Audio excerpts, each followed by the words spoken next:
Hey guys, welcome to this week's FAQ and Freebie Friday.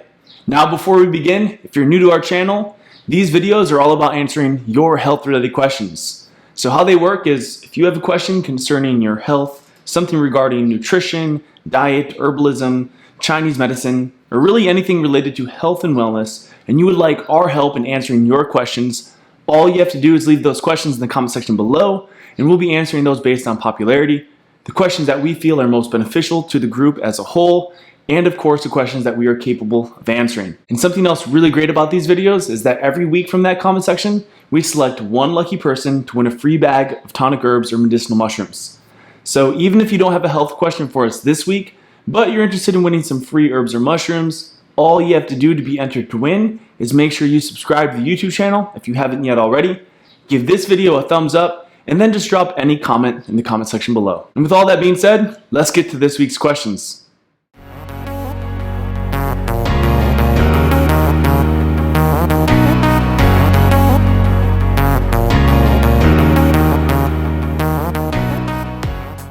Alright, so our first question reads, love these videos. You should try to talk about some herbs or mushrooms to take post-workout for muscle benefits. So this isn't really a question, but more or less a request, asking about some of the best herbs and mushrooms to take post-exercise or after exercise for muscle recovery, probably muscle growth, strength development, etc. And I think this is a really interesting question because not many people would think that botanicals, plant substances, or fungi, like mushrooms, could have any sort of muscular developing benefit. However, there are herbs and mushrooms that can help not only increase muscular development and strength, so help actually grow the muscle, but also aid in recovery and protect from muscle catabolism or muscle breakdown. And there are a couple of key mushrooms and herbs that could help aid in muscle recovery and promote overall muscular development. So that's everything from size to increased strength, etc. And one of my favorite herbs for doing this, perhaps one of the most systemically beneficial herbs, and I've talked about this before somewhere on the YouTube channel, is KSM 66 ashwagandha. And there's actually a really interesting study that I'll share beneath this video that I've shared before that talks about how KSM 66, which is the specific strain of ashwagandha that is the most pure and has one of the highest concentrations of withalonides, which is the active constituent,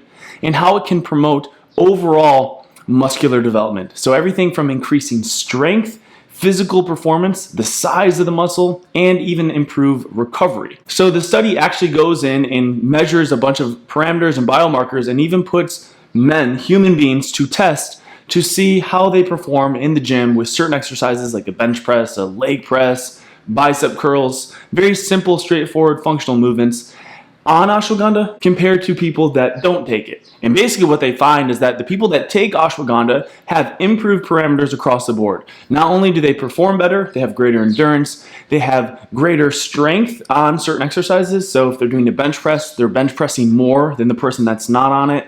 And they have increased muscle size, as well as optimized or ideal biomarkers of muscular development.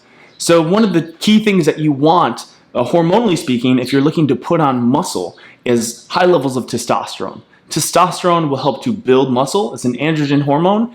And also, once you start to build muscle, muscle tissue is a major source of androgen hormones like testosterone in of itself. So this is why putting on muscle is a very smart thing to do, even for women. This doesn't mean you're going to look like a bodybuilder and you're going to be all jacked and cut. You can have lean muscle tissue without even noticing that you're that muscular. You just won't be flabby and loose. You'll just be tighter. And this is something that's not necessarily all that easy to do. It's not like you're going to go into the gym and start exercising and after 1 week you're going to be this ripped, muscular, bodybuilding looking like woman or person. That takes a couple of years of incredible dedication, insane amount of exercise, and oftentimes, steroids are being used to get that bodybuilder look that is marketed. So if you're a woman concerned about this, I wouldn't be. Going to the gym a couple of times a week, doing some muscle training or strength training would actually just improve your overall physique and aesthetic. And as you put on muscle, my point is that muscle tissue is a source of androgen hormones. So the muscles throughout your entire body, they actually produce androgens in and of themselves, like the ovaries do, like the testes do, like the adrenal glands do. And this is beneficial because androgens generally keep the metabolic rate high. And a high metabolism means a robust digestive system, immunity, and good overall health, and obviously energy levels. And tying this back into ashwagandha is very effective for actually increasing testosterone levels. And at the same time, by increasing testosterone levels, it's helping these people, in this study at least, and in my personal experience, put on more lean muscle, which is creating a very pleasant biological environment for optimal hormonal balance. So as you boost testosterone through herbs like ashwagandha, and you're going to get more energy, you're going to be more anabolic, stronger in the gym, you're going to put on more lean muscle, and this is going to help your body produce its own natural testosterone and androgens.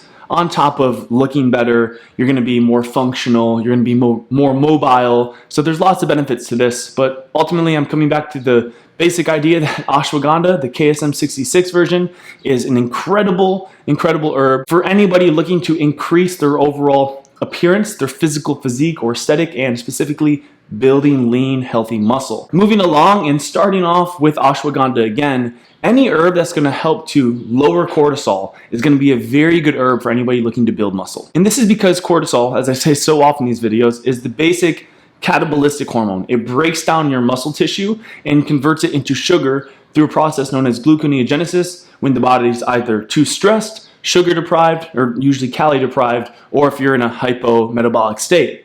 So a lot of the times these hard gainers that you might have heard of, people that they try to eat a lot, they try to work out, and they don't put on any muscle. This is because their metabolism is indeed high, but it is the adrenal pituitary driven metabolism that is taken over. That's the stress metabolism, not the thyroid driven metabolism.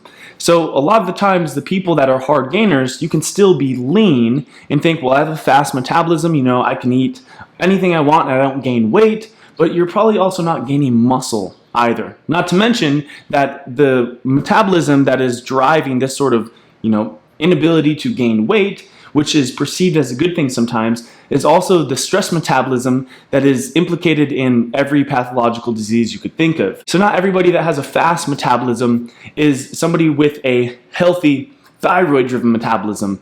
They are oftentimes people that are in a very sympathetic state, more or less. And this is, how stress, for example, can make you lose weight. If you've ever gone through a couple of months of stress, you might notice you either lose muscle or you just start to lose weight altogether, and these are not healthy ways of losing weight. Ultimately, the unhealthy way to lose weight in any scenario is through the stress-driven metabolism. So doing anything to put your body in a state of stress to activate the adrenal pituitary-driven metabolism, which is what a lot of people do when they're in keto, they're trying to burn fat. That's all driven by the adrenals and pituitary and hormones like adrenaline or norepinephrine and cortisol. And over the long term, yeah, you're going to lose fat and you're going to probably lose it rapidly, but you're also going to start breaking down muscle tissue. You're going to lose a lot of muscle tissue whether you're aware of it or not. It could happen on a level that's not necessarily totally observable to the naked eye, and you're going to be causing a lot of other issues, immune issues. You're going to be slowing the metabolism, and this can lead to a whole host of issues like hypothyroidism. So any herb, and ashwagandha being one of the best herbs for doing this, that lowers cortisol would be beneficial for anybody looking to gain muscle, especially if you're a hard gainer, because cortisol ultimately will rob you of your gains. It will inhibit good muscular development by keeping you in this high rate of stress metabolism that is constantly breaking down muscle tissue. And in many ways, cortisol is just going to be opposing the production of the hormones that you'd want, like thyroid hormone, like progesterone, like testosterone, all of your anabolic hormones that you would want to put on healthy lean muscle. So still, ashwagandha I think is one of the best herbs for doing this because it targets all of these various important aspects of putting on healthy lean muscle. But in addition to ashwagandha, I would also take a look at cordyceps. I would say ashwagandha and cordyceps are two of my favorite herbs for muscular development. And this is because cordyceps, like ashwagandha, has many ways in which it benefits muscular development. It also lowers cortisol, which makes it a great anti-fatigue herb and something that will prevent muscle catabolism. It also contains exogenous ATP and promotes the synthesis of ATP, which is the basic cellular substrate for energy production. So it literally helps to energize you on a cellular level as opposed to stimulating the adrenal glands and the pituitary like a lot of fat burning pills do, and instead gives you the biological or cellular energy you need to actually develop muscle, to actually go through a workout and reap the benefits. And with its anti-cortisol effects, it's going to actually mitigate a lot of the potential harm or stress that could come from exercise. And cordyceps is just one of these well-known, revered herbs for athletic performance. I believe it was used by the Russians in the Olympics some time ago, and that's where it got like its major popularity for this benefit. But ultimately, anything, again, that's going to be decreasing cortisol will also be boosting testosterone. And because it can actually increase ATP, you're going to have amazing, clean energy from taking something like cordyceps that would be beneficial for putting on lean muscle. So if you're an athlete or if you're just somebody that exercises and you want to put on lean muscle, I would say that KSM 66, ashwagandha, and cordyceps are hands down two of the best herbs that you could ever take in this regard, because they cover pretty much all bases. However, in addition to these herbs, you could look into supplementing with rhodiola, black ant, and herbs like pine pollen. These would all be smart choices, as well as herbs like tonkat ali and tribulus. So I'm not going to get too much into the mechanisms of these herbs because they have many overlapping similar effects to the herbs I just talked about. But those are just a couple of examples of other herbs that might share similar properties to these ones. Basically lowering cortisol, optimizing testosterone and androgen hormones. If it can increase ATP, awesome, and protect you from stress. And if it's been shown in study to actually increase athletic performance to any degree, then you have yourself, I think, a really well-rounded herb that should be very beneficial for the purpose of muscular development. All right, so moving along, the next question here reads, how can you fix bad breath?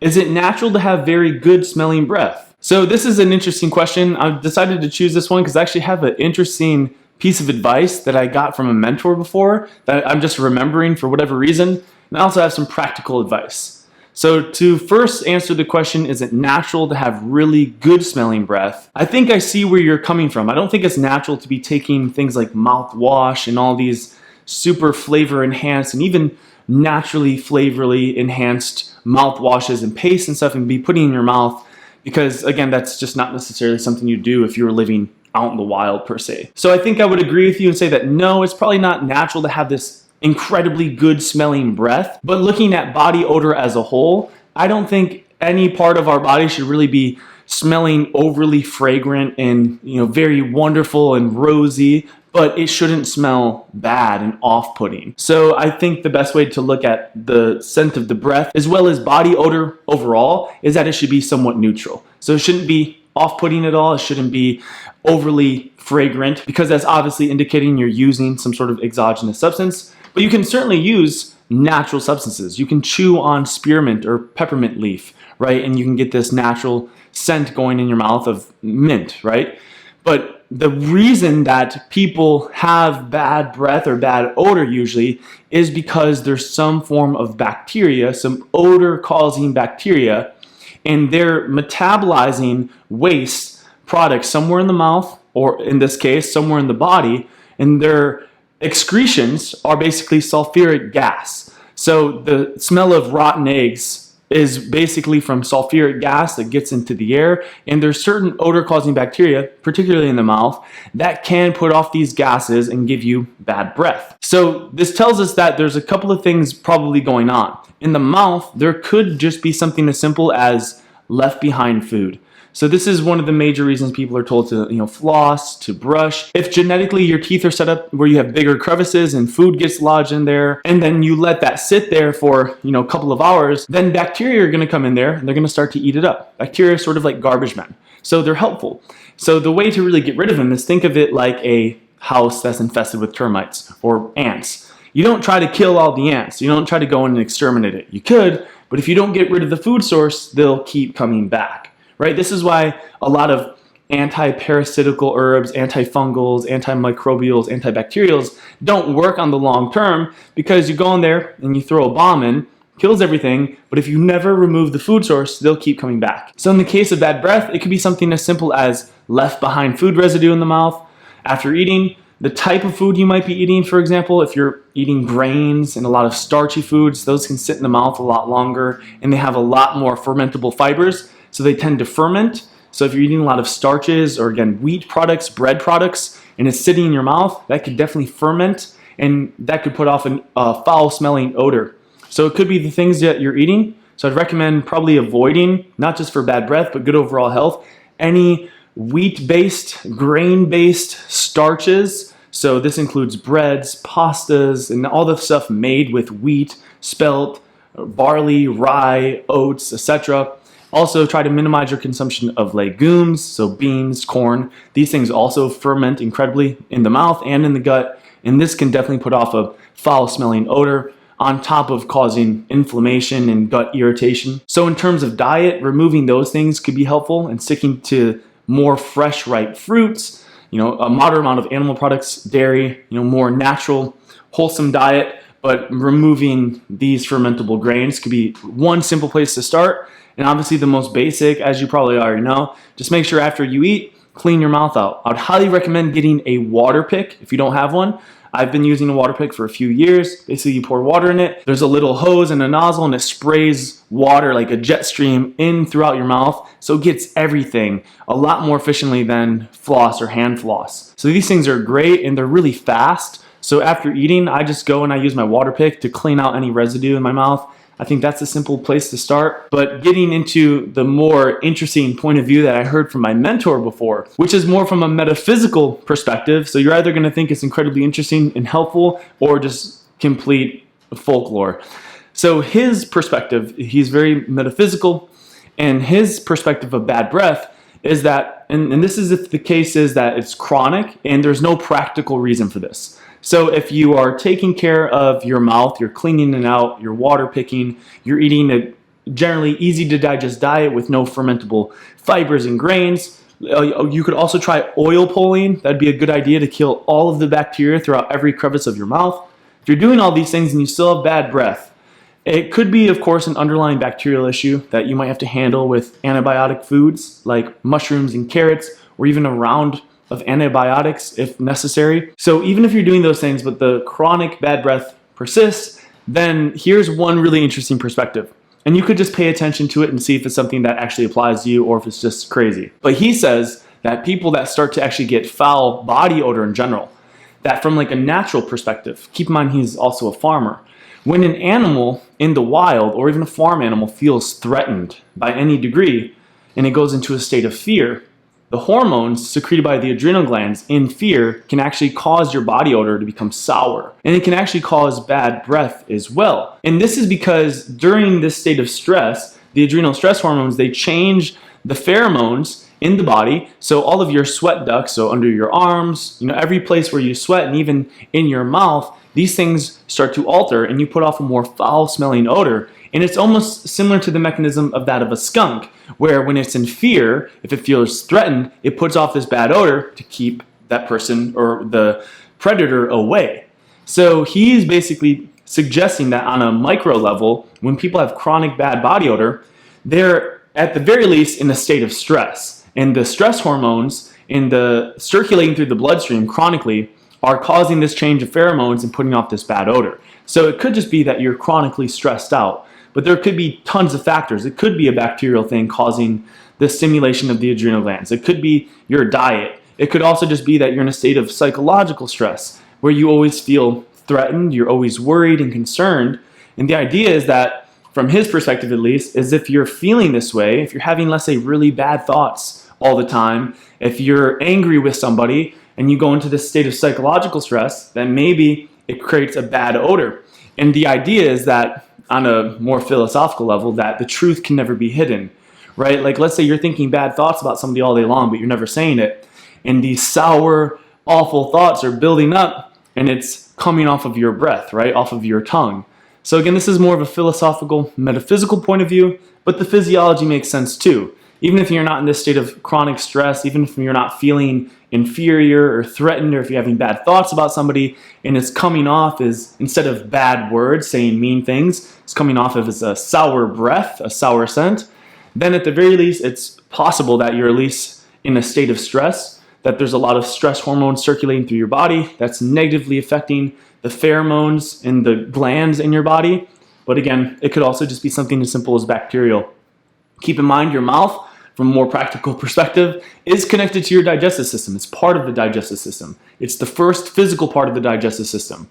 It opens up to the esophagus all the way down to the stomach, all the way down through your small, large intestines, out through your colon, etc. So since your mouth is connected to your entire digestive tract, I'd imagine if your breath is putting off a foul odor, so are your intestines. So it could be something as simple as an overgrowth of bacteria somewhere in your intestinal tract, and that's basically seeping up out through the mouth. The mouth is generally a reflection of the stomach and intestines. So I would highly recommend trying to handle that from the inside out. And you can start doing this with simple dietary modifications. Again, removing all the grains, legumes, nuts and seeds, all the products made with those. They tend to ferment. Anything with pectin in it, any sort of difficult to digest, tough fibrous food, and stick to an easier to digest diet.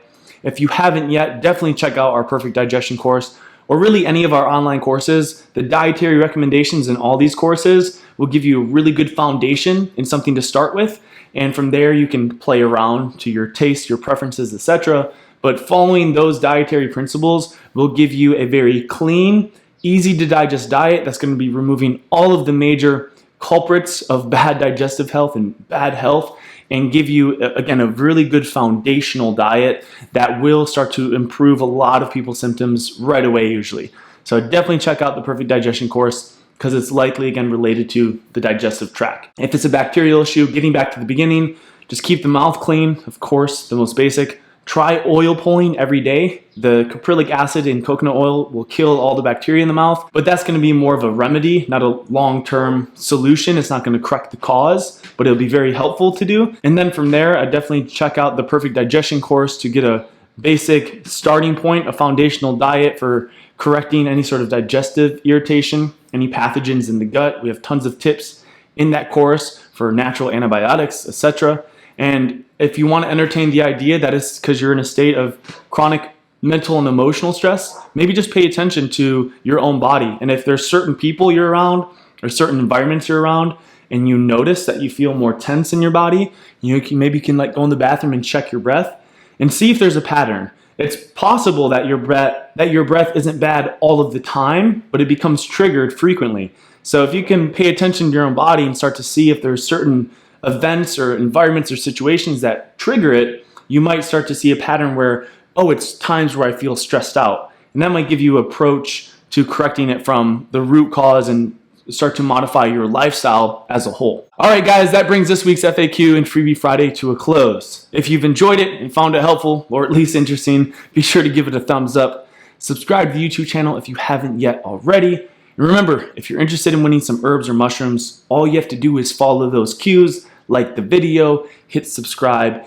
and just drop a comment or question in the comment section below. Now remember, if I recommended any herbs or courses or any studies or material throughout this video, I've linked all of that in the description box below.